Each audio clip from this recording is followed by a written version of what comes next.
ভিডিওতে দেখা যায় ব্যারিস্টার জাইমা রহমান রাজধানী রাস্তায় রিকশায় চড়ে সাধারণ মানুষের কাছে যাচ্ছেন, কথা বলছেন পথচারী ও শ্রমজীবী মানুষের সঙ্গে। বাবা বিএনপির চেয়ারম্যান তারেক রহমানের জন্য ভোট চাচ্ছেন। বেগম খালেদা জিয়া ১৯৮৮ সালের বন্যার সময় সাধারণ মানুষের পাশে দাঁড়ান রিকশায় ঘুরে ঘুরে।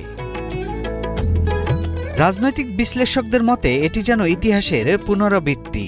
এক সময় ঘর থেকে গণতন্ত্রের আন্দোলনে আপসীন নেত্রী হিসেবে নিজেকে প্রতিষ্ঠিত করেছিলেন বেগম খালেদা জিয়া। সেই রক্তধারার উত্তরসূরি হিসেবেই ব্যারিস্টার জাইমা রহমানের এই উপস্থিতি নতুন করে আলোচনার জন্ম দিয়েছে। আইনের এই মেধাবী শিক্ষার্থী যে গণমানুষের রাজনীতিকে গুরুত্ব দিচ্ছেন তারই ইঙ্গিত মিলছে এসব কর্মকাণ্ডে।